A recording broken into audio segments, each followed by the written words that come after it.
ကဲဒီပိုင်းလေးမှာဆိုလို့ရှိရင်နံပါတ်3အစီအစဉ်ကိုဆက်ပါမယ်နံပါတ်3ကတော့ကျမတို့က check list လေးလုပ်ထားပြီးတော့သူတို့ရဲ့လွတ်ဆောင်ချက်တစ်ခုချင်းစီကိုဒါတွေလုပ်ပြီးသွားပြီလားဒီဟာလိုအပ်နေသေးလားဆိုတာကို check list လေးနဲ့ပြုစုပြီးတော့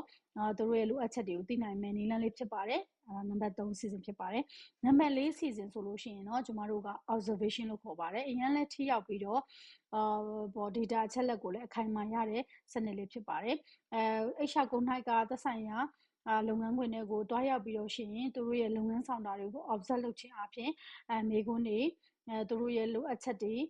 ကွာဟချက်တွေကိုတွေ့ရှိနိုင်မှာဖြစ်ပါတယ်နံပါတ်5ချက်ကိုပြောပါဆိုလို့ရှိရင်တော့နံပါတ်5ချက်ကတော့ကျမတို့ကသူတို့ရဲ့ daily ပေါ့နော်daily report တွေသူတို့ရဲ့ diary တွေသူတို့ရဲ့ပေါ့နော်အစီအစဉ်ဆွဲထားတဲ့စာရွက်လေးတွေတစ်ဆင့်ကနေတစ်ဆင့်သူတို့ရဲ့လှုပ်ဆောင်ချက်တွေကိုစီစစ်ပြီးတော့တွေ့ရှိနိုင်ပါတယ်နံပါတ်6 season ကတော့အခုလက်ရှိလုပ်ငန်းတော်တော်များများလှုပ်ဆောင်နေတဲ့ယာထူးကြီးပိုင်းတွေဆိုလို့ရှိရင်ဒီစနစ်ကိုသုံးလေ့ရှိတယ်အဲ့ဒါဘာလဲဆိုတော့ self description လို့ခေါ်ပါတယ်ကိုယ်၌ကနေပြီးတော့ကိုဘာတွေလုပ်နေရတယ်ဘာတွေတာဝန်ယူနေရပြီးတော့ကိုဘယ်နေရာမှာလိုအပ်နေပါတယ်ဆိုတာကိုကိုယ်တိုင်ဝန်ထမ်းကိုယ်၌ကဖြည့်ပြီးတော့တင်ပြခိုင်းတဲ့အစီအစဉ်မျိုးဒီလို technique မျိုးကိုလည်းအသုံးပြုလို့ရပါတယ်ဒါကရာထူးအကြီးပိုင်းတွေမှာများသောအားဖြင့်ဆောင်ရွက်လေးရှိပြီးတော့ထိရောက်မှုလည်းရှိပါတယ်နံပါတ်9အနေနဲ့ကတော့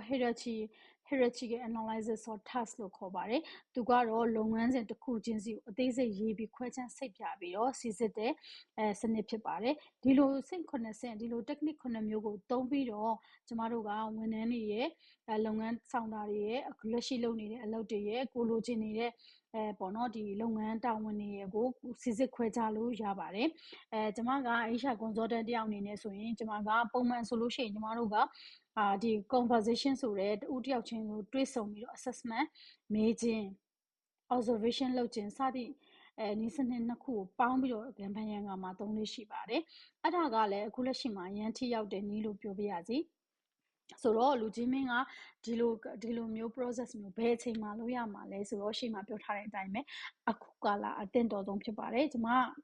HR consultant တယောက်အနေနဲ့ဒီလိုမျိုးလုပ်ငန်းဆောင်တာတွေဒီလို function တွေကိုတိုးတက်အောင်စနစ်တကျစင်ရေးဆွဲပြီးတော့ support ပေးခြင်းနေတဲ့သူဖြစ်ပါတယ်ရှင်ကဲလိုအပ်လို့ရှိရင်ကျမတို့ HR consultant တင် Diamond Star consultant တွေကိုဆက်သွယ်ပြီးတော့စုံစမ်းနိုင်ပါတယ်ရှင်အကြံဉာဏ်ပေးခြင်းစုံစမ်းခြင်းမေးမြန်းခြင်းတိုင်ပင်ခြင်းအတွက်ကတော့အခကြေးငွေမရှိပါဘူးရှင်ကျေးဇူးအများကြီးတင်ပါတယ်